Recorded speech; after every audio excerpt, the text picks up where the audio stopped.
Hey, ladies and gents, it's Sister Wiz here with the review of the Sir Valgaard 2 figure. This is an exclusive to LegionsCon 2025, and I'm using the term exclusive loosely because he was also available online after the con, and a version of him without a couple of extras, I believe, like the legs and maybe a helmet, but don't quote me on that, will be available direct from store Horsemen or source Horsemen later on. So yeah, this is a much desired figure because the original Sir Valgaard, which you see here over to the left, was the Kickstarter exclusive, so it was made in very, very limited quantities, and you had to back the original Kickstarter in order to get him. So a lot of people who have since become fans have not had a chance to get the original Kickstarter version, so it was a very good idea to make this a LegionsCon quote exclusive close quote, because fan demanded figure, and we have so many new parts that you figure they could gussy him up so that he looked even more spectacular in his gold armor. And I have to say, although I am full of nostalgia for the original Valgaard and what he represents, the new guy makes him sort of pale, not in significance because they're the same guy, but just in sort of ostentatious display. And this guy's all about the gold. He's actually a mage. It's interesting that this guy reads less mage and more warrior. Not surprising considering that a lot of people thought, well, Sir Valgaard's a mage or a magic user. Why is he like covered head to toe in gold armor? But I thought, well, he likes the bling. What's wrong with that, right? So he's got tons of swag. This guy comes with the extra parts that are part of being the LegionsCon exclusive. So he comes with way more, and then he comes with, of course, updated armor. Nice to see some nods to the original. And the gold is, for lack of a better term, goldier. It's just shinier, and so he's been risen up a bit. But I still love my original Sir Valgaard. It's probably one of the rarest figures in the line. I know he's one of the most expensive and has been for a while. Otho was giving him a run for money. Otho got a Otho 2 figure as well, and it's part of the Legacies of Mythos. And so they've both given collectors that were either priced out or didn't come along early enough a chance to own them, and I think that's always a good thing. So here he is. He's a dwarf, but he also has the magical ability to get pop and swapped with these bigger legs, and then maybe this bucket helmet, and turn into just a army builder or a gold clad knight, which is always cool. And I was thinking back and forth whether or not he would replace the original Valgaard in my permanent display. I think that is going to happen. Valgaard has been manning protecting the tower against evildoers since I got him back after the original Kickstarter, but this guy is just too good not to have up there in this exact configuration. And then he'll be my Legacies of Mythos version 2 will be up there, and this guy will be somewhere else, so that I can keep him, because I'm sure the value is going to eventually go up given his rarity, right? All right, so let's take a look at what Legacies of Mythos Valgaard 2 comes with. First of all, he comes with these eagle pauldrons. I think we first saw one of those pauldrons on Gideon 2.0, the Legacies of Mythos, and they're awesome. And a lot of people were like, well, we only got one there. We want more. So I don't know whether or not the gold will seamlessly pop on Gideon and work, but these are more out there as well. Giant, it's got the visage of Aetheron on there. So who's not going to want that? Look at that on the sides there. So he shares some parts with Gideon, I believe. He's got those really, really cool pauldrons on both sides because heck, why not? He's got the elbows so he can peck somebody with them, and those have eagle faces on there. And those are the parts that sort of just immediately pop out and say like, wow, this guy is really rocking that Aetheron motif, right? And then he's got, of course, the big wings that are on his head. And that kind of completes the look, right? He also comes with two necks because I think it may be difficult to have those pauldrons on as is and just the regular original neck. I'm not sure why he comes with two necks, but he comes with two necks. He comes with this shield, which is really cool. The original shield I really like as well. This is what the original shield had. It's the emblem of Aetheron. So this is more understated, I guess, but at the same time not really understated because it's very luxurious looking. And then you can see the difference in the golds there, hopefully with the light, that this is like a brighter, bolder gold, right? And then, so he comes with that, and it comes with a clip, so you can clip it on his hand, or the alternate shield handle. You know, that's pretty ubiquitous as well. Let me show you that. This is the shield handle. This is the clip, right? And this is the extra neck that I mentioned for him. So I imagine that maybe the dwarf neck might have to sit a little bit higher. I'm not sure because of those giant pauldrons. But anyway, so he also comes with this alternate, I guess, hammerhead. I'm not sure. Oh, yeah. Okay. So if you want to pop this part off,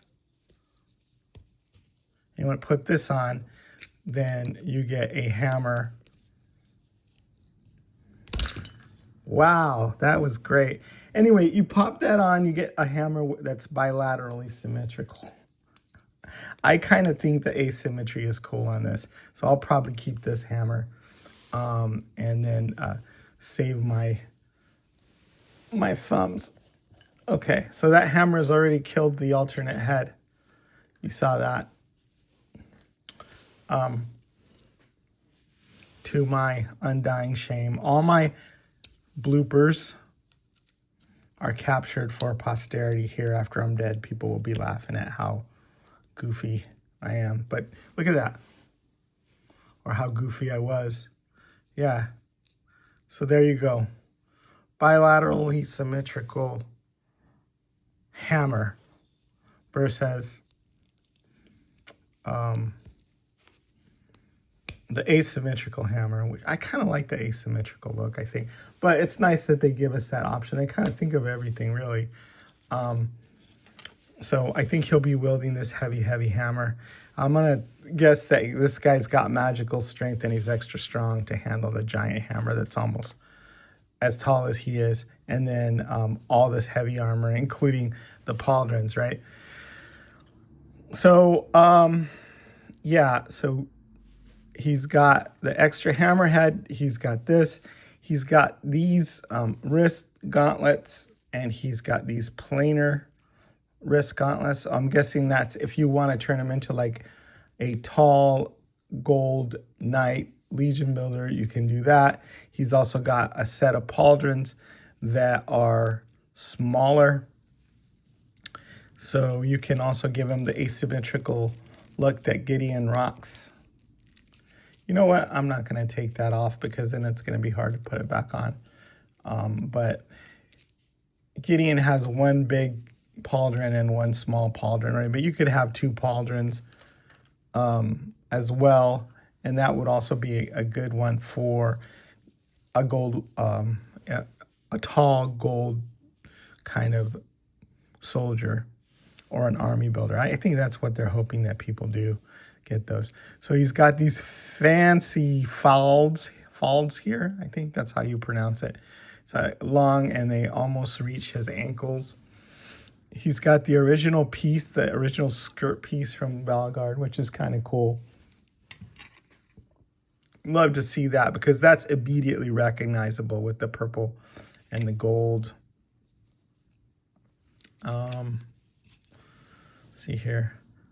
So yeah, so the pauldrons that he had originally are provided as well if you want to put those on as an alternate look. But who's not going to want that, the extra Aetheron pauldrons, right? So as you can see, it's a new head. There's also much more in the way of detail on the face. There's more, it looks like there's an eagle right there in the front. Aetheron, so he plussed up there. His beard is gray. And it used to be kind of white, almost white, like gray. There's also some extra touches of paint right here that he didn't have in the original. Maybe this is older. Maybe he got his armor on Temu when it faded, right, over time. Or maybe he's like, I'm just going to be more understated in my old age. But you can play with the heads and which you prefer. But obviously, unless he's aging backwards Benjamin Button style, his gray beard would come before his white beard. So I don't know. You play with your canon the way you want to play with your canon. I couldn't show you the box because, again, I had to take this guy out of the box, put him in a Ziploc so he'd fit in my luggage, and I could get him back here without having to check things in, because I was aware when I check things in that I'll lose out and I'll never see them again, right? So I wasn't about to miss out on Sir Valgaard, Legacy of Mythos 2.0. In addition to that head with the gray beard, he's got an even older version. So you could have him, this could be young Valgaard, old Valgaard, and then really old Valgaard as in dead with a skeleton face. Does that mean he's dead and he didn't survive the war? Who knows? But it looks like he either trimmed his beard or it grew backwards, right? Because I don't understand how your beard can be smaller and less luxurious when you're a skeleton, unless you cut it. But this is a cool, I think, another unique head. And you can stick the feathers on there, or you can stick other things on there. You could stick horns on there or whatever. You can make him a completely different character, right? That's the fun of having all these extras. So yeah, dead head, skeleton head is an option. Then you also have the bucket helm, which there's no way his beard is fitting in that thing. So this is not a version of Valgaard. This is obviously for a soldier, like maybe a full-size golden soldier army builder. Like I said, come with a sword. It looks really regal with the purple sheath. You know, we've seen this before. It's just a normal sword and a normal dagger. Again, with the purple and the gold really pop. If you're a fan of the Minnesota Vikings, I can imagine you plussing him up and turning him into a Viking, because he's already got the gold and purple accents and the colors. So let's, he also comes with a bunch of extra hands. I'm just going to show you the extra hands. Count them for you. So this is 1, 2, 3, 4, 5, 6. 6 extra hands. Obviously the hands that he comes in package with. These hands are going to be, they're going to have the wrist able to perform different poses, And they're also going to have like grasping or magical hand possibilities too, if you want to lean into that. So 6 extra hands, extra shield with a clip and a handle, right? A hammer, a sword, and a dagger with their accompanying sheaths, okay?